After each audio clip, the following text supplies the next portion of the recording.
Харин түрүүзэгчдээ MBC NEWS мэдээллийн хөтөлбөрийн 5 гарагийн дугаар эхэлж байна. Мэдээллийн товчхонд анхаарал хандуулно. 2018 оны ажлаараа тэргүүлсэн сумдын удирдлагуудад шагналыг нь гадуулна гэлээ.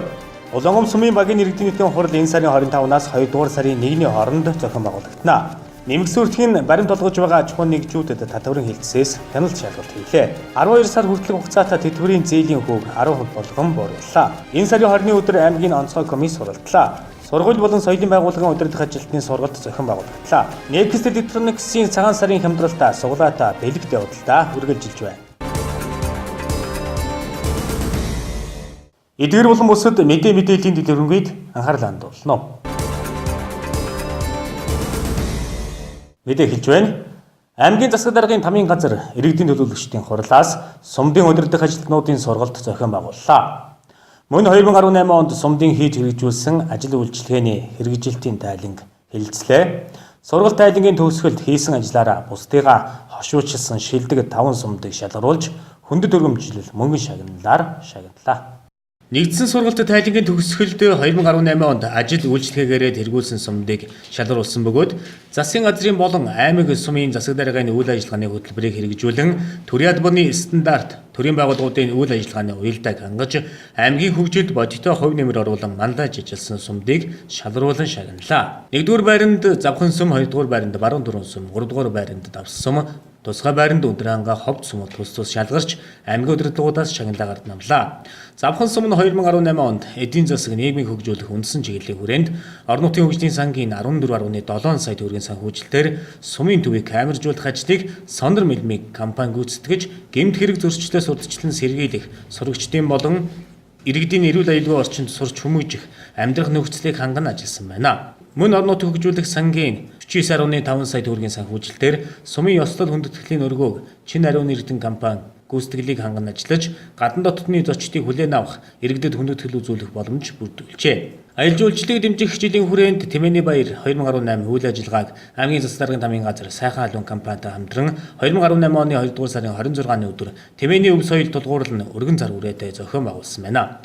Аймгийн засаг даргын нөөц хөрөнгийн 5.4 сая төгрөгийн санхүүжилтээр 3 багийн засаг даргаыг унаажуулж, улсын төсвийн санхүүжилт 5.3 сая төгрөгөөр 3 багийн эмчийг тус унаажуулж, төрийн анхан шатны үйлчлэгийг цаг хугацаанд хүргэх нөхцөлийг бүрдүүлжээ. 12.5 сая төгрөгийн хөрөнгө оруулалтын утас интернет тавих ажлыг Sky телефон олон нийтийн бүлэг гүйцэтгсэн бөгөөд сумын төсвөөс 3 сая төгрөг үлдсэн 9.5 сая төгрөгийг аймгийн засаг даргын тамийн газраас тус санхүүжилт олгон гудамжны Wi-Fi интернет орчин бүрдүүлж иргэдийн чөлөө цагийг зөв боловсон өнгөрүүлэх, мэдээлэл авах орчинг бүрдүүлсэн зэрэг томоохон хөрөнгө оруулалт бүтээн байгуулалтын ажлуудыг хийсэн амжилтаараа шилдэг сумаар шалгарсан юм а.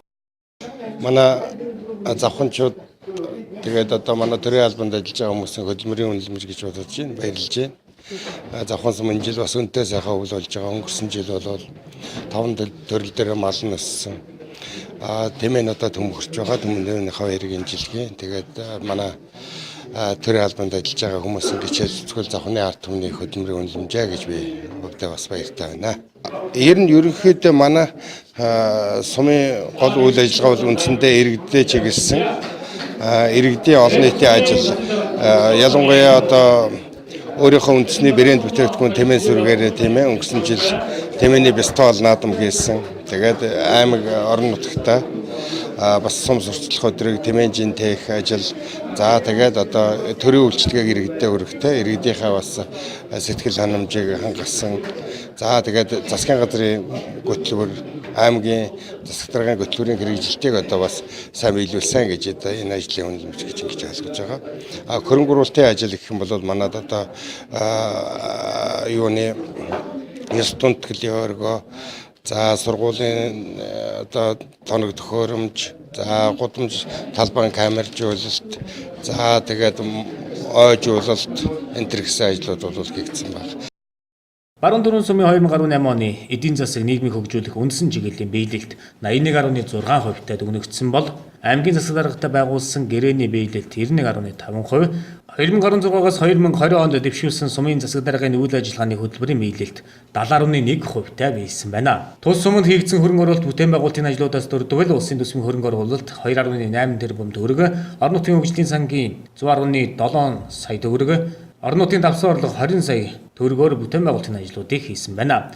2019 онд хийгдэх нэн төрүүний шаардлагатай ажлуудаас онцлбол сум байгуулагдсны 60 жилийн ойн арга хэмжээ, засаг даргын тамийн газрын конторын барилга, сум дунд эмнэлгийн туслах барилгуудыг засварлах, турууны голд бетонын гүүр барих, нисэх онгоцны буудлаа шилтэнд оруулах зэрэг томоохон ажлуудыг хийх юм байна. 2018 оны хувьд 13,091 га дүр тариад арилж 17,838 тонн ургац хураан авсан нь 1993 оноос хойш 25 жилийн дараа давтагдж буй түүхэн амжилт юм а. 2019 онд сум байгуулагдсны түүхт 60 жилийн тохиох бөгөөд агаа өгтөн сар шинийн босгон дээр тус сумаас улсын авраг тариалан чамд олныг улсын авраг тариаланч нэг төрөн арсан амжилтаар гахаа жилтэйгээ золгож байна. Баруун турын сум бол одоо өнгөрөх жил 60 жилийн агааг хийн 60 жилийн агаа өгсөн одоо бүтээл ажлын хүрээнд бид нэр 18 оног бол нэлээд одоо амжилт бүтээлээр өгсөн. Энэ ажлыг маань аймгийн орон нутгийн төр засаг өндрөөлж баруун турын сумыг их сумдын одоо ажлаар дүгнэж хоёрдугаар харин дөрвсөн байдлыг баярлаж байна. Энэ бол манай баруун турууны ард түмний өөрсдийнх нь одоо шагналд гэж одоо ойлгож байна. Өнгөрсөн жилд бидний одоо шийдсэн гол асуудал бол газар тариалангийн үйлдвэрлэлийг сэргээх асуудал бол онцгой агц гарсан. Устгаатай газар тариалан сэргсэн газар тариалангийн үйлдвэрлэлд хувийн болон төрийн хөрөнгө оруулалтаар 2.5 тэрбум төгрөг хөрөнгө оруулалт гэж энэ жил ойрын 20 жилд байгаагүй өндөр уртцыг авч 17 мянган тонн үртээр аврааж авсан их мэт олон том амжилтууд байгаа. Үүний зэрэгцээ сумын одоо өнгө үзмжийг сайжруулах мөн шаардлагатай хөрөнгө оруулалт бүтээн байгуулалтыг хийх ажлуудыг бол бид нар бас улсын төсвийн хөрөнгө оруулалт, орон нутгийн хөгжлийн сан, аймгийн орон нутгийн одоо төсвөөр бол амжилттай сайн зохион байгуулж чадсан. Соёлынхаа төвийг өрн засварсан, спорт цаалаа одоо өрн засварсан, онцгой байдлын ангийн одоо суурийг тавьж нэг төрлийн төгрөгийн ажлыг гүйцэтгсэн. Тэгээд мөн төсвийн бүх газруудаа бол орон нутгийн хөгжлийн сангаас тулгымцсан асуудыг шийдсэн зэрэг томоохон ажлуудыг хийж үлдсэн. Мал сүрэг маань бас 5 төрөл дээр өссөн, үнгээр бол 5,007 малаар өссөн гişэтэй ийм сайхан амжилтуудыг гаргасан. Энэ бол манай баруун турууны үетэйч хөдөлмөрч тариаланчдын одоо ажлын үндэгээ гэж ойлгож байна. За хоёрдугаарт бол энэ том одоо байр ажлын шагнал авна гэдэг бол цаана надад хариуцлага дагуулж байгаа гэж ойлгож байгаа. Ирэх жил бид энэс илүү олон одоо 2 дахин их хөрөнгө оруулалт бүтээн байгуулалтын ажил хийн, сумынхаа ойг зохион байгуулна. Тийм учраас биднэрт бол маш том ихтгэл хариуцлага хүлээлгэнэ гэж ингэж ойлгож байна. Ингээд төр засгийн ихтгэл даалгаврыг биелүүлж бүр дүрдээс илүү одоо идэвхжлэлтэй сайн ажиллана гэж ингэж хэлэх байна. 2018 онд сумын төвийн 04-ийн цахилгаан дамжуулах шугамыг ижүүрнээр нь шинчилж хөдөөгийн нэг багийг төвийн эрчим хүчээр хангасан бөгөөд хөдөөгийн 2 багт улсын төсвийн хөрөнгө оруулалтаар өргөн холбооны дахин дамжуулах станц барьж гар утасны сүлжээг өргөтгсөн байна. Үндэсний усны худагт ус түгээх ухаалаг төхөөрөмж суурилуулсан 7 дугаар сард орсон усархаг Аадар борооны улмаас торхигд голын гүүр эвдэрсэн бөгөөд шуурхай арга хэмжээ авч засварлжээ. Сумын төвийн гудамж талбай нийтийн нийтлбэр газрын 150 тонн хуурхаг хаягдлыг ачиж төвлөрсөн хогийн зэгт хүргэсэн.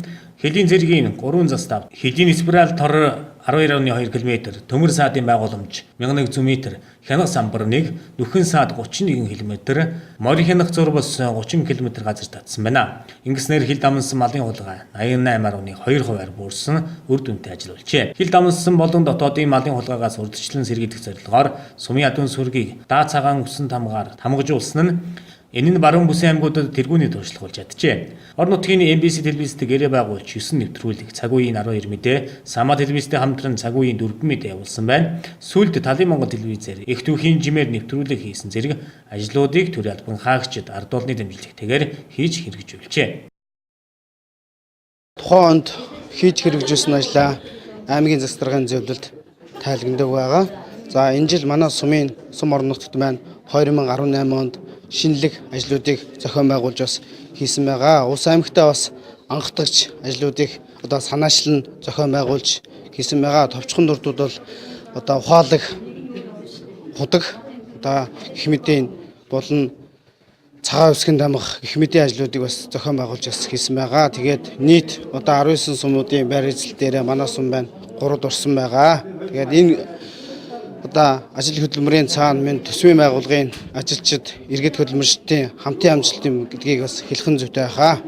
Увс аймаг 2019 оныг иргэдэд хүргэх төрийн үйлчлэгийг сайжруулах, жил болгон зарласантай холбогдуулан шударга ил тод хариуцлагатай иргэн төвтэй төрийн албыг төлөвшүүлэх, орон нутгийн удирдлагын бүх шатны байгууллагад ажлын хариуцлага, сахилга, дэг журмыг чангатгаж, Монгол улсын хуулиар хүлээсэн чиг үүргийн хүрээнд хамтран ажиллах чиглэл, талуудын харилцан хүлээх үүрэг, хариуцлагыг тодорхой болгож, эцсийн үр дүнг үнэлж дүгнэх, иргэдэд хүргэх төрийн болон нийгмийн үйлчлэгээний чанар, үр ашгийг дээшлүүлэх зорилго бүхий үр дүнгийн гэрээг сумдын засаг дарга нартай байгууллаа. 2019 оны жилийн эцэст гэрээн тусгагдсан ажил, үйлчлэгээний хэрэгжилтийн гүйцэтгэлийг шалгуур үзүүлэлтээр тооцны үндсэн дээр сумдын үр дүнгийн гэрээний биелэлтийг дүгнэх юм а. Дараагийн мэдээ. Улаангум сумын багуудын иргэдийн нийтийн хурал 1-р сарын 25-наас 2-р сарын 1-ний хоорондоо зохион байгуулагдана. Энэхүү хурлаар багийн удирдлагууд 2018 онд хийсэн ажлаа иргэдтэй тайлагнаж 2019 онд хийх бүтээн байгуулалтын ажлаа хэлцэх юм а. Улаангум сумын багийн иргэдийн нийтийн хурал 1-р сарын 26-наас 2-р сарын 1-ний хүртэл хуралдах тов гарсан байна. Багийн иргэдийн нийтийн хурлаар багийн засаг дарга нар иргэдтэй 2018 оны ажлын тайлангаа хэлэлцүүлэн сум орон нутагт хийгдсэн бүтээн байгуулалт болон аймаг сумын засаг даргын үйл ажиллагааны талаар мэдээлэл өгөх юм. Мөн 2019 онд хийгдэх хөрөнгө оруулалтыг ярилцахаас гадна 2020 онд тухайн багт орон нутгийн хөгжлийн сангаар хийгдэх ажлын саналыг авах юм байна. Улаангум сумын багийн иргэдийн нийтийн хурлууд бол 26-ны өдрөөс 2-ны өдөр хүртэл 2 сарын 1-ний өдөр хүртэл хуралдахаар тов гарсан. За энэ товын бол багийн иргэдийн нийтийн хурлын тэргүүлэгчид өөрсдийнхөө эрх хэмжээнийхээ хүрээнд багийн иргэдийн нийтийн хурлыг хуралдуулах шийдвэр тогтоолоо гаргаж ирүүлсэн. Тогтоолын дагуу хэлэлцэх асуудлууд болохоор багийн иргэдийн нийтийн хурлын даргын болон засаг даргын ажлын тайлангаа хэлэлцүүлнэ. Сум орон нутагт хийгдсэн тухайн багт хийгдсэн хөрөнгө оруулалт бүтээн байгуулалтын ажлыг ярих юм. За мөн одоо аймаг сумын иргэдийн төлөөлөгчдийн хурал засаг даргын үйл ажиллагааны 18 онд хийсэн ажлын тайлан мэдээллүүд за мөн 19 онд хийгдэх одоо хөрөнгө оруулалт бүтээн байгуулалтын ажлын талаар бол ярилцсанаа. За ер нь багийн иргэдийн нийтийн хуралд дараагийн бас нэг асуудал бол 2020 онд багийн иргэдийн нийтийн хурлаас бол нийт иргэдээс хурлаараа хэлэлцээд орон нутгийн хөгжлийн сангаар хийгдэх ажлынхаа саналыг авах ёстой. Тэгэхээр энэ санал асуулгын одоо үйл ажиллагаа бол тухайн багийн иргэдийн нийтийн хурлаар бас яригдах асуудал байгаа учраас багийн иргэдийн нийтийн хурлын оролцож байгаа хүмүүс эртнээс 2020 онд тухайн багт юу хийгдэх вэ? Боломжтой бай, юу хийлгэхээр хүсэж байна гэсэн саналуудаа бас бэлдээд ирэхэд бол илүүтэхгүй гэж үзэж байгаа. Ягаад гэвэл 3 дугаар сард одоо багтааж авчаад 5 дугаар сард бол бүх санал одоо эренблээд тэгээд эцсийн хэлэлцүүлэг болгоод тэгээд бусаад орон нутгийн хөгжлийн сангийн журмынхаа дагуу бол холбогдох газар шийдвэр хөргөлдөг юм журмтай. Энэ асуудлыг бол онцгойлон авч хэлэлцмээр байна. За дараа нь багийн иргэдийн нийтийн хуралдаар бол тодорхой хэмжээгээр бас иргэдийн оролцоог хангах чиглэлээр бас өөртөө бас тодорхой хэмжээ мэдээллийг бий өгöd байгаа. Учир нь юу гэхээр багийн иргэдийн нийтийн хуралдаар хөдөөгийн багуудаар голдуу бол залуучууд, ахмадууд, дунд үеийн төлөөлөл идэвхтэй оролцдог. Сумын төрийн багуудаар бол ер нь голдуу ахмад астолсууд сайн оролцсон байдаг л да. Тиймээс залуучуудын дунд насны хүмүүс баг оролцоотой байдаг. Дээр нь төрийн албаа хаагчдаг баг оролцоотой байдаг. Ийм учраас энэ багийн иргэдийн нийтийн хурлд бол аж ахуйн нэгж байгууллагын дарга нар бол төрийн албаа хаагчтай бол тухайн багийн иргэдийн нийтийн хурл хуралдаж байгаа үед нь бол ажлаас нь зохицуулт хийж өгөөд ажилтны чөлөөлж өгөөд хуралд нь оролцуулах тэр хүний одоо санал бодлоо илэрхийлэх нөхцөл боломжийг хангах.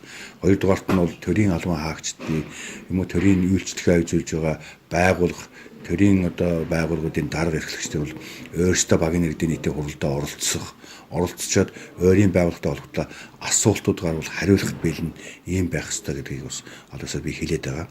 За энэ багийн иргэдийн нийтийн хурлын нэгдсэн тов гарснаас хойш дахин бол 4-р багтаар багийн иргэдийн нийтийн хурлын тов урд гаргасан тогтоолоо өөрчилсөн ийм шийдвэрээ гаргаад байгаа. Энэ яаж юм гэхээр 4-р багтаар урд нь одоо болохоор 4-р багтаар 1 сарын 25-наас 15 цагаас багийн иргэдийн нийтийн хурал хуралдуулахаар бол аймаг сумын иргэдийн төлөөлөгчдийн хуралдаага зэвсэлцээд товоо бол ингэж өөрсдөө шийдвэрээ өөрчилж байгаа юм байна лээ.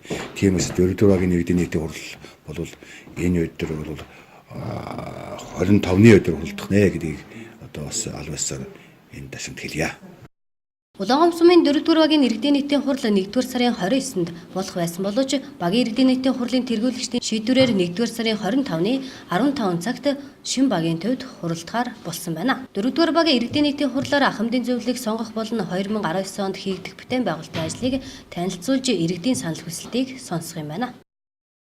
Манай багийн хурал 1 сарын 29-ны 12 цагаас байсныг манай хурлын тэргүүлэгч одоо үргэлжлүүлэх шийдвэр гараад тэгээд 25-ны 1 сарын 25-ны 15 цагаас шинэ багийн төв дээр багийн хурал маань болохоор болсон тул багийн иргэд таавх нь хүрэлцэн ирнэ гэж одоо урьж байна.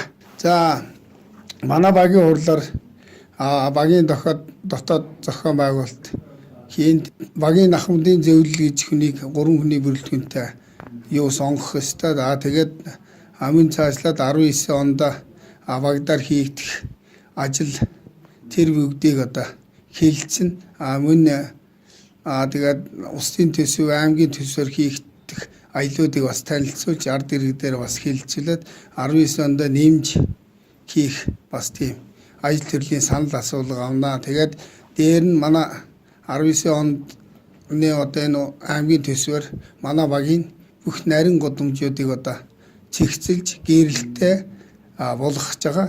Тэгээд энэ ажил хийгдэн дахиад мөн бүх багийн хашааны үүдэн дээр нь шуудангийн хайрцаг багийн хашааны номертой шуудангийн хайрцагтай гэрэлтэй тим төсөл бас хэрэгжих. Тэгээд энэ төслүүдийг яаж хийвэл болох уу гэдгийг бас ард иргэдийнхээ санал асуулга авч ярилцах юм байнамаа багийн хурал дээр. Багийн иргэдийн нийтийн хурлын үеэр аж ахуйн нэгжийн байгууллагын дарга нар төрийн албан хаагчтай ажлаас чөлөөлж иргэдийн нийтийн хурлын оролцоог идэвхжүүлж ажиллахыг уриалж байна.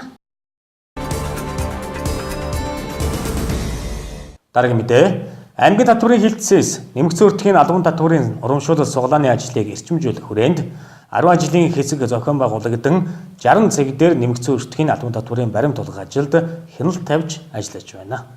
Аймгийн татврын хилцээс нэмэгдсэн өртгийн албан татврын хуулийн хэрэгжилтийг хангах ажлын хүрээнд аж ахуйн нэгж байгууллагуудад төлбөрийн баримт олгож байгаа эсэхэд хяналт шалгалт хийж ажиллаж байна. Энэхүү хяналт шалгалтыг 10 ажлын хэсэг 60 цаг дээр явуулж байна. Энэхүү ажлын хүрээнд төлбөрийн баримт олгож байгаа цэгүүд дээр цагийн хугацаатай хяналт тавьж ажиллаж байна. Татврын хилцээс нөөтийн хуулийн хэрэгжилтийг хангах талаар он гараад төлөвлөгөө гараад ажиллаж байгаа. Ялангуяа төлбөрийн баримт олгож байгаа байдал дээр хяналт тавих зорилгоор ажлын хэсэг гараад ингээд ажиллаж байна. Тэгээд манай байцаагч нар бол 2-2-оор одоо 10 ажлын хэсэг олгоод за үндсэндээ одоо 60 цаг дээр ингээд ажиллаж байгаа. За энэ 60 цаг дээр төлбөрийн баримт олгож байгаа байдал дээр нэг газар дээр бид нар доод тал 1 цаг зогсож хяналт хийж байна. Тэгээд орой ажил тарах үеэр ингээд хяналт хийж байгаа. За өнөөдөр бид нар MBC NEWS-тэй хамтраа зарим газрууд дээр төлбөрийн баримт өгдөггүй гэсэн зарим газрууд дээр явж хяналт хийж ажиллаа. За мөн бас олгож байгаа зарим газрууд дээр бас хяналт хийж ингэж ажиллаа. За ер нь бол хяналтын хугацаанд бас бид нар баримт хэлээгдэг үгс болоод одоо тоног төхөөрөмж нь гатсан.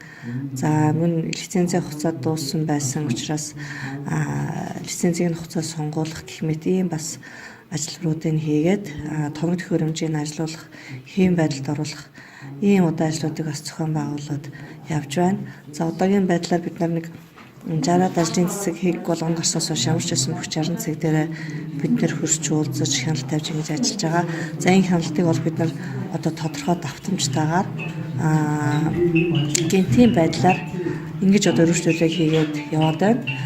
За тэгэхээр энэ хяналтын үр дүнд бас төлбөрийн баримт олголт бол харьцангуй бас сайжрах байхаа гэж найдаж байна. Татврын хэлцээ өнөөдрийн хяналт шалгалтаар иргэдээс ирсэн санал гомдлын дагуу төлбөрийн баримт өгдөггүй гэсэн газруудад шалгалтыг явууллаа. Энэ удаагийн шалгалтаар 4 замд байрлах хүйсний дэлгүүр захын цалгар бөөний худалдааны төв хамрагдсан юм а. Шалгалтын үеэр 4 замын хүйсний дэлгүүрүүд нэмэгдсэн өртгийн албан татврын баримтыг иргэдэд олгож байсан юм а. Худалдаа эрхлэгчид зарим тохиолдолд хэвлэх тоног төхөөрөмж гацх үе гардаг тухай үед иргэдэд дахиад орж ирэхэд нь нөхөж олгодог тухай хэлж байна. За манай Өрлөн зонтор компани цагаан шугам дэлгүүр бол иргэдэд бол энэ нэмийн өртгийн албан татврын нөөтийн баримтыг бол тасалбар болгож байгаа. Тэгээ зарим хүмүүс бол яарсан хүмүүс бол бичвэл юу бэнтэ авахгүйгээр хайж байгаа явж байгаа. Тэгээд дараа нь нөхөж болох. Энэ нөтийн баримтыг бол тасалбар марах болгож байгаа. Энэ чинь интернетээр 2-3 үйлдэл хийж бичдэг учраас жоохон хүлээгддэг бас. Ачаал ихтэй жоохон юу болох жоохон юутай байдаг. Гэтэ гайгүй манайх олгол байгаа. Тасалбар болгож байгаа. За 400 зөмрөөр барилдаг жимс төх хөдөлгөөр бол нөтийн баримтыг өгч байгаа. Тэгээд энэ яг энэ өвөл устай холбогдуулаад энэ Кевико заримдаа их муу ажиллаад уц муцны хөлддөг юм шиг байлаа. Тэр үед нь бол одоо дараа хэвлж өгдөг юм уу? Эсвэл одоо татврын байцаагчтай хамтраад бид нэр төрүүлээд бас баг хэвлж ягаад ойролцоогоор бас энэ юу нөтийн баримтыг бас өгч энэ хөдөлмөрчтэйг бол ямар нэгэн тийм юугаар одоо ажиллаж байгаа. Тэ баримтыг бол хангалттай өгч байгаа. Манайх нөтийн азтан бол 3-4 азтан тодорсон. Өмнөх жил бол 1 сая төгрөгийн азтан тодорсон. Удал авалт хийгээд би нөгөө цаанаас ирсэн нөтийн хаалт байхгүй болохоор чинь би шууд 10% татвар төлөх шаардлагатай болчихдог байхгүй. Одоо би баримт өгнө шүү дээ. За чи ийм борлуулалтын юу хийсэн байна? Цаанаас чи нөгөө хаасан тэр нөгөө татврын баланс авахгүй байна. Чи 10% шууд төлөгдөг байхгүй. Тэгвэл би шууд өөнийх одоо би чинь 1-2% нэмж байгаа шүү дээ бараг нь. Дээр нь дахиад 10% нэмгүүл хаач байхгүй амьдралгүй юм болчих.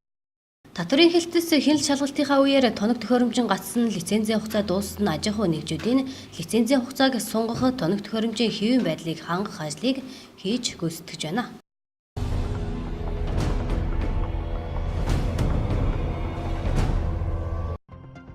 Монгол улсын хүн амын амжилгааны доод түвшинг тодорхойлох тухай хуулийн 5 дугаар зүйлд хүн амын амжилгааны доод түвшинг хэрэглээний доод хэмжээг үндэслэн үндэсний статистикийн хороо тодорхойлно гэж заасан байдаг. Үүний дагуу энэ онд мөрдөх хүн амын амжилгааны доод түвшинг шинжилэн тогтоожээ. Улаанбаатар хотын амжилгааны доод түвшинг 217,900 төгрөг, баруун бүсэд 190,700 төгрөг, ханган бүсэд 194,300 төгрөг, төвийн бүсэд 187,100 төгрөг, зүүн бүсэд 187,600 төгрөг байхаар тогтоосон байна. Энэхүү амжилгааны доод түвшинг эх 2 дугаар сарын 1-ээс мөрдөж эхэлнэ. Хүн амын амжилгааны доод түвшинг хөтөлбөрийн хөлс, нийгмийн даатгалын болон нийгмийн халамжийн сангаас олгох тэтгэврээ тэтгэмж, халамжийн хэмжээг тогтоох, төрөөс иргэдэд эдийн мөнгөний тусалцаа үзүүлэхэд жишг үзүүлэлт болгоно ашигладаг. Өнгөрсөн 2018 онд Улаанбаатар хотын амжилгааны доод түвшин 198,600 төгрөг, баруун бүсэд 178,000 төгрөг, төвийн бүсэд 175,600 төгрөг, ханган бүсэд 182,600 төгрөг, зүүн бүсэд 174,000 төгрөгөөр тогтоож байжээ.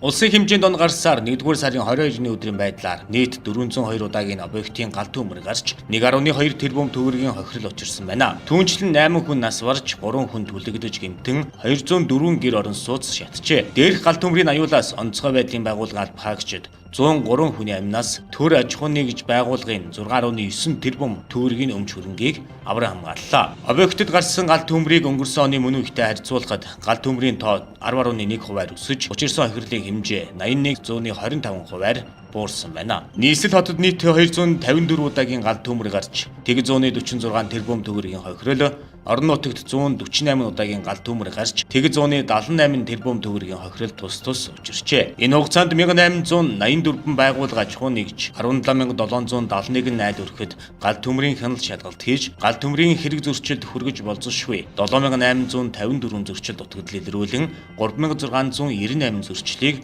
үзлэг шалгалтын явцад арилгуулan бусад зөрчлийг арилгуулахаар 395 заавал биелүүлэх албан шаардлага, 387 мэдэгдэл, 25 танилцуулга, 42 дүгнэлт бичиж, галт төмөр гарч болцсошгүй нэг объектын үйл ажиллагаа хэсэгчлэн буюу төр хугацаагаар зогсоож, галын аюулгүй байдлын тухай хууль тогтоомжийг зөрчсөн байгууллага аж ахуйн нэгжийн холбогдох албан тушаалтан иргэдийг 8.3 сая төгрөгөөр торгож, галын аюулаас урьдчилан сэргийлэх сургалт 127 удаа, дадлага 117 удаа зохион байгуулж, хэвлэл мэдээллийн хэрэгслээр 106 удаа сэрэмжлүүлэг явуулсан байна.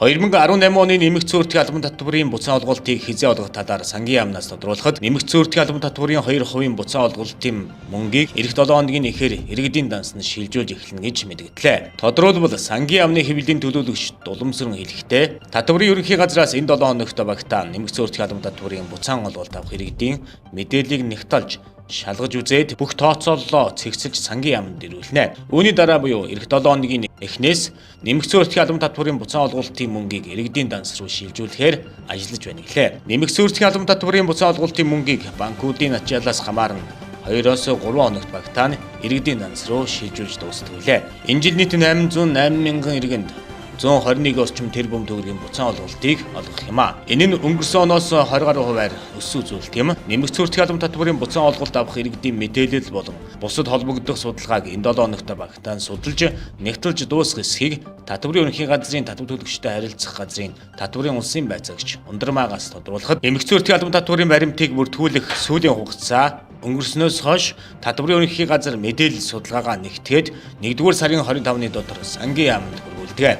Сангийн яам санхүүжилттэй шийдээд Монгол банкнд шилжүүлснээр нэмэгдсэн өөртгийн албан татврын буцаан олголтыг иргэдийн дансанд шилжүүлж эхлэх юм а.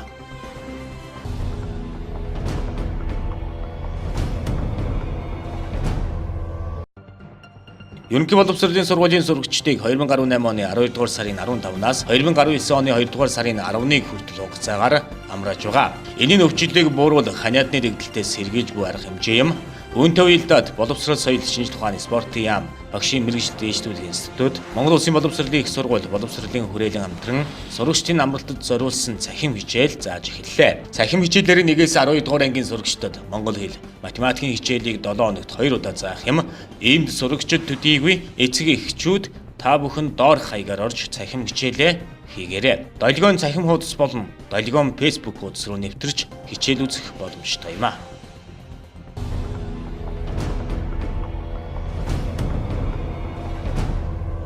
Автотеврийн болон өөрөө явагч хэрэгслийн албан татвар, гарын бохирдлын төлбөр, автозам ашигласны төлбөр хураах ажил энэ сараас эхэлсэн. Нийслэлийн иргэдийн төлөөлөгчдийн хурлын тэргүүлэгчдийн 2015 оны 1-р сарын 26-ны өдрийн 28 дугаар тогтоолоор батлагдсан. Нийслэлд автотеврийн хэрэгслийн бүртгэл, төлбөрийн тогтолцоог шинжилэн нэвтрүүлэх журмын дагуу тээврийн хэрэгслийн албан татвар төлбөрийг улсын дугаарын сүүлийн тооноос хамаарч тогтоосон хугацаанд төлөх юм а. 1-6 тоогоор төгссөн бол 1-р сард, 2-7 тоогоор төгссөн бол 2-р сард, 3-8 тоогоор төгссөн бол 3-р сард, 4-9 тоогоор төгссөн бол 4-р сард, 5 тоогоор төгссөн бол 5-р сард тээврийн хэрэгслийн албан татвар төлбөрийг төлж буй татвар төлөгч нь өөрийн харьяаллын дагуу татврын албаны дансанд төлөх эсвэл тээврийн хэрэгслийн нэгдсэн цахим үйлчилгээний цахим хуудас Smart Card цэгийн сайтаар дамжуулан онлайнаар төлөх боломжтой. Тээврийн хэрэгслийн албан татвар төлбөрийг банкар дамжуулан төлсөн бол өөр тойрхон татвар хураах дурын цэгт төлбөрийн баримтаа заавал шалгуулж тамга даруулан баталгаажуулна. Хэрв тээврийн хэрэгслийн нэгдсэн цахим үйлчилгээний цахим хуудасаар дамжуулан онлайнаар төлсөн бол төлбөрийн баримтаа хэвлэж тээврийн хэрэгслийн гэрчлэгээндээ заавал хавсгаргах эсвэл өөр тойрхон татвар хураах дурын цэгт төлбөрийн баримтаа заавал шалгуулж тамга даруулан баталгаажуулах шаардлагатай. Дараагийн мэдээ. Засгийн газрын 2016-аас 2020 оны үйл ажиллагааны хөтөлбөр тусгасан тэтгэврийн зээлийн хүүг үе шаттайгаар бууруулах зорилтыг хэрэгжүүлэх үүднээс хөдөлмөрийн нийгмийн хамгааллын яам, нийгмийн даатгалын ерөнхий газар, арилжааны банкуудтай хамтран ажиллаж тэтгэвэр барьцаалсан зээлийн хүүг 10% болгон бууруулах шийдвэрийг гаргасан байна.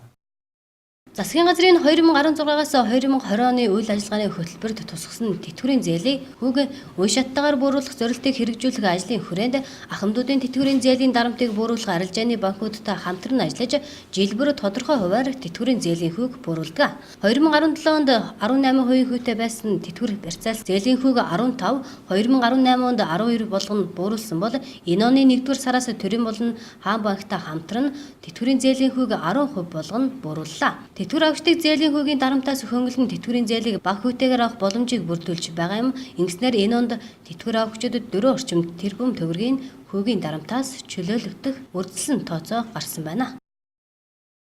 Засгийн газрын 2016-аас 20 оны үйл ажиллагааны хөтөлбөрт тэтгэврийн зээлийн хүү бууруулахыг үе шаттайгаар бууруулна гэсэн юм хэрэгжүүлэх ажиллагаа байсан. Энэний дагуу 17 онд 15% хүүтэй болоод 18 онд 12% хүүтэй болоод энэ оны онд одоо тэтгэврийн зээлийн хүү жилийн 10% хүүтэй болж ингэж буурч байгаа. 10% хүү гэдэг маань ойролцоогоор сард 0.8% хүүтэй тэтгэвэр ингэж буухаар байгаа. Энэ ер нь засгийн газрын судалгаагаар бол тэтгэвэр авагчдын энэ зээлийн хүү ингэж бууруулснаар 4 тэрбум төгрөгийг зээлээс чөлөөлж байгаа гэсэн юм судалгаа гарсан байна лээ. Энэтэй холбогдуулаад одоо яг 12 сарын зээлтэй хүний зээлийн хүү хэмжээ 10% болж буурч байгаа. Мөн яг энэ банк болгон бас энийг хэрэгжүүлэхдээ өөрөөр тайлбарлаж өөрөөр хэрэгжүүлдэг. Яг энэ нарийн мэдээллийг авъя гэвэл бас банкт очиж авч болох байх. Нийгмийн даатгалын сангаас одоогийн байдлаар 408.3 мянган тэтгэвэр авагч сар бүр тэтгэвэр авдаг байна. Тэтгэврийн нэмэгдэлд улсын төсвөөс 119.5 тэрбум төгрөг зарцуулахаар батлагдсны дагуу эх сарын 1-ээс тэтгэврийн хэмжээг 24-өөс 30 мянган төгрөгөөр нэмэгдүүлэхээр болсон байна. Ингэснээр бүрэн тэтгэврийн доод хэмжээ 310 мянган төгрөг, хувь тэнцвэрсэн тэтгэврийн доод хэмжээ 270 мянган төгрөг, тэтгэврийн дундаж 372.5 мянган төгрөг хүрч байгаа юм а. Монгол Улсын засгийн газрын 19 оны 1 сарын 16-ны 26 дахь тогтоол гэж гарсан. Энэ тогтоолын дагуу тэтгэврийн хувь хэмжээ тэтгэврт нэмэгдэл хийж байгаа. Нэмэгдэл маань ер нь ойролцоогоор 24-өөс 30 мянган төгрөгийн тэтгэвэр нэмэгдэж байна. Энэ тэтгэврийн бүрэн тэтгэврийн доод хэмжээ 310 мянган төгрөг. Хувь тэнцвэрийн тэтгэврийн доод хэмжээ 270 мянган төгрөг болж ингэж өөрчлөлт орж байна. Тэтгэврийн нэмэгдэл их засгийн газрын тогтоол гарцсан мэдээж 2 сарын 1-ээс нэмэгдсэн шийдвэр гарцсан учраас 2 сарын 1-ээс тэтгэврийн доод хэмжээ тэтгэврийг бол нэмэх бах. Мэдээж засгийн газрын тогтоол гарцсан юм чинь манай програмд ингээд өөрчлөлт оруулах нэмэгдэл хийгдээд ирвэл бид бүхэн 2 сарын 1-ээс тэтгэврийн нэмэгдлийг хийгээд олгоноо. Мөн бид нар бас банкудтай хамтран ажиллах гэрээнийхээ дагуу тэтгэврийг сар болгоны нэгэнд олгодог, нэгэнд бэлэн болгож өгдөг, тэтгэврийн байлаа бэлэн болгож өгдөг. 1-ээс 5-ны хооронд тэтгэврээ бүрэн тавьж дуусгадаг байгаа. Тэгэхээр мэдээж сар шинээс өмнө 2 сарын нэмэгдэлтэй тэтгэврийг олгоноо. Нийгмийн даатгалын хэлтс сар шинийн өмнө 2 дугаар сарын нэмэгдэлтэй тэтгэврийг олгохоор тооцооллын болон програм хангамжийн бэлтгэл ажлыг ханган ажиллаж байна. Дараагийн мэдээ. Онцгой байдлын ерөнхий газрын дарга хошууч генерал Бадралаар ахлуулсан ажлын хэсэг өвлжилтийн нөхцөл байдалтай танилцсан баруун аймагуудад ажиллаж байна. Энэ сарын 20-ны өдөр манай аймагт ажиллах үеэрээ аймгийн онцгой комиссийг хуралдуулж салбарын өвлжилтийн нөхцөл байдлын талаар мэдээлэл сонсож үүрэг чиглэл өглөө. Онцгой байдлын ерөнхий газрын дарга хошууч генерал Бадралаар ахлуулсан ажлын хэсэг өвлжилтийн нөхцөл байдал танилцах зорилгоор баруун аймагуудад ажиллаж байна. Энэ сарын 20-ны өдөр манай аймагт ажиллах үеэрээ аймгийн онцгой комиссийг хуралдуулж салбарын өвлжилтийн талаар мэдээлэл сонслоо. Тэрбээр хэлэхдээ Увс аймгийн хувьд өвсдөжлийн нөөцөө сайн бүрдүүлсэн одоогоор өвлжилт хүндэрсэн сум байхгүй, хүндэрч болзошгүй сумдад анхаарал хандуулж ажиллах хэрэгтэй. Улсын нөөцөөс өвлжилт хүндэрсэн сумдад өвсдөжил хэрхэн хуваарлах, үнийг хөнгөлөх, үнэгүй олгох, худалдан борлуулах талаар одоогоор тодорхой шийдвэр гараагүй байгааг тодтогч байсан юм а. Сумдын нэгдсэн адалтын хувьд 18-аас 22 хэмийн дулаантай байх стандарт байхад зарим сумдад доголдож доод талдаа 5 хэмтэй байгаа нь ялангуяа эрүүл мэндийн төв цэцэрлэг сургуулиудад хизээч байж болохгүй температур гэдгийг онцлсан юм а. Тиймээс аймгийн удирдлагуудаас халаалтай хэвийн хэмжээнд өгч ажиллахгүй байгаа тусгай зөвшөөрөл бүхий аж ахуйн нэгжүүдэд хариуцлага тооцож ажил гэсэн чиг үүргийг өглөө. Шинээр баригдаж байгаа барилгын чанар стандартад мэргэжлийн хяналтын газраас хяналтаа сайн тавьж ажиллах хэрэгтэйг сануулсан юм. Шинээр баригдсан болон засвар хийгдсэн барилгуудын дулаан алдалт анхаарал татсан асуудал болоод байгаа тул барилгын гүйцэтгэлийн ажлыг орон нутгийн компаниудад өгч эргээд хариуцлага тооцоход төхөмтэй гэдгийг онцолсон юм а. 2018 оны төгсгөлөөр баруун аймагуд цахилгааны хязгаарлалтанд орсон ч цаг алдалгүй хэвийн горимд шилжүүлж ажилласан нь аймаг орон нутаг мэргэжлийн анги салбаруудын хичээл зүтгэл, амьсгаас хамгаалах иж бүрэн сургуулийн үр дүн юм а. Дулааны станц уурын зохнуудын нөөц дизель моторуудыг байнгын бэлэн байдал байлгах шаардлагатай цаашлаад албан байгууллагуудыг нөөц мотортой болгох талаар ажиллах хэрэгтэй гэх зэрэг хэд хэдэн асуудлыг онцгой комиссийн хурлаар хөндөж ярилцсан юм а. Дараагийн мэдээ. 2019 оны 1-р сарын 18-19 өдрүүдэд боловсрал, соёл урлагийн газраас сургууль болон соёлын байгууллагын удирдах ажилтны зөвлөгөөнийг амжилттай зохион байгууллаа. Энэхүү зөвлөгөөнөөр сургууль соёлын төвүүд 2018 онд хийсэн ажлаа тайлагнаж 2019 онд хийж хэрэгжүүлэх бодлогоо тодорхойллоо. 2019 оны 1-р сарын 18-19 өдрүүдэд боловсрол соёл урлагийн газраас сургууль болон соёлын байгууллагуудын удирдах ажилтны зөвлөгөөнийг зохион байгууллаа. Энэхүү зөвлөгөөнөөр сургууль соёлын төвүүд 2018 онд хийсэн ажил тайлгнаж 2019 онд хийж хэрэгжүүлэх бодлого чиглэлээ тодорхойллоо. Зөвлөгөөний үеэр сургууль соёлын төвүүд 2018 оны онцлог бүтээлч ажлууд хөрөнгө оруулалт ард иргэдийн оролцоог хангах чиглэлээр хийсэн ажлаа тайлгнаж харилцан туршлага солилцлоо. 2018 онд хийж хэрэгжүүлсэн онцлог бүтээч ажлаараа тэргүүлсэн 5 сургууль, 5 соёлын төвийг дараах номинацаар тодруулан шагнаж урамшууллаа. Шилдэг 5 сургуулиар дараах сургуулиуд тодорлоо. Үүнд багшийн хөгжлийг дэмжигч сургуулиар Улсын тэргүүний 1-р цогцлбор сургууль, хүүхдийн хөгжлийг дэмжих сургуулиар Улаан Умсум ерөнхий боловсролын 6-р сургууль, сургуулийн чанарыг дэмжих сургуулиар Улсын тэргүүний 2-р цогцлбор сургууль, сургуулийн таатай орчин бүрдүүлсэн сургуулиар Цагаан Архан сумын ерөнхий боловсролын сургууль, хүүхдэд ээлтэй дотор байраар Тариалан сумын ерөнхий боловсролын сургуулийн дотор байр тус шалгарлаа. Харин шилдэг соёлын төвүүдээр үйл ажиллагаа нь тогтмолжсон соёлын төвөөр Ховд сумын соёлын төв, Дугуйлангийн чанарыг дэмжих соёлын төвөөр Малчин сумын соёлын төв, соёлын өвийг түгээн дэлгэрүүлэгч соёлын төвөөр Тариалан сумын соёлын төв, уншлагыг дэмжих соёлын төвөөр Хяргас сумын соёлын төв, ард иргэдийн оролцоог дэмжигч соёлын төвөөр Зүүн Говь сумын соёлын төв тус шалгарлаа.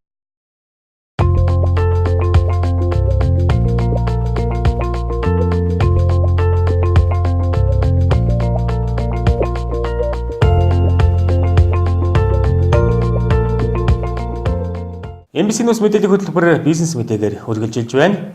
Монголын уламжлалт цагаан сарын баярыг тохиолдуулан Next Electronics-ийн увс аймаг гэдэг салбар дэлгүүр бэлэгтэй хямдралтай суглаатай худалдаагаа зарлаж байна. Та бүхэн худалдаа авалтын 400 мянган төгрөг тутамд нэг ширхэг суглаа авч супер шагнал болох Nissan Juke автомашины эзэн болох боломжтой юм а. Аз Европын брэндийн тэргүүлэгч цахилгаан барааг худалдаалдаг Next-ийн хамт олон 17 дугаар жарны шорон гахаа жилийн сар шинийн баярт зориулсан Азийн хурд Азийн Juke урамшуулалт хямдралтай худалдаагаа эхлүүллээ. Сар шинийн бэлэгтэй худалдаа 40 хүртэл хувийн хямдралтай бүх банкны лизинг нөхцөлгээтэй 2 дугаар сарын 4-ний хүртэл явагдах юм байна. За манай Next Electronics-ийн сар шинийн урамшуулалт худалдаа маань амжилттай үргэлжилсээр байна. 2 дугаар сарын 4-ний хүртэл үргэлжлэх манай сар шинийн урамшуулалт худалдааны үеэр та бүхэн Аз Европ брэндийн бүх төрлийн гэр ахуйн цахилгаан барааг хамгийн хямд үн, хамгийн том бэлэг урамшуулсан улааны хамтар худалдаа авах боломжийг усчууд та бүхэн Next-тэй хамт олон та бүхэнд олгож байна. Мөн манай худалдаагаар ирж үйлчлүүлснээр та бүхэн 400 мянган төгрөг тутамд суглаа авах боломжтой. Суглааны супер азтан маань Nissan Nissan Juke машины азтан болох боломжтой юм а. Мөн та бүхэн давхар 400 мянган төгрөгөөс дээш худалдаа авалт хийснээр Азийн хурд эргүүлж газар дээр бас 18 нэр төрлийн гарын бэлгнээс хоцох боломжтой байна. Та бүхэн бүх банкны лизингийн үйлчилгээнд хамрагдах боломжтой. Манай худалдааны үеэр онцлог бараа бүтээгдэхүүнээ та бүхэнд танилцуулахад 50 инчийн LED зурагт ердөө 899,900, Европ брэндийн бүрэн автомат 6 кг дугуулгын машиныг ердөө 599,900, хоёр хаалгатай хөрөгчийг 649,900 гэх мэт санаан дурамгүй хамгийн хямд үнээр худалдаа авах боломжийг манай Next-тэй хамт олон усчууд та бүхэнд олгож байна. Ингээд та бүхэн өргөнөөр ирж үйлчлүүлнэ. Та бүхэн худалдаа авалтын 400 мянган төгрөг тутамд нэг ширхэг Азийн суглаа авч Nissan Juke автомашины эзэн болохоос гадна Азийн хурд эргүүлж сар шинийн 5-гийн эднээс авахуулаад 18 нэр төрлийн гарын бэлгнээс сонголт хийх боломжтой юм а. Next Electronics-ийн сар шинийн худалдаа бүх банкны лизингийн үйлчилгээ газар дээр нь хийж байна.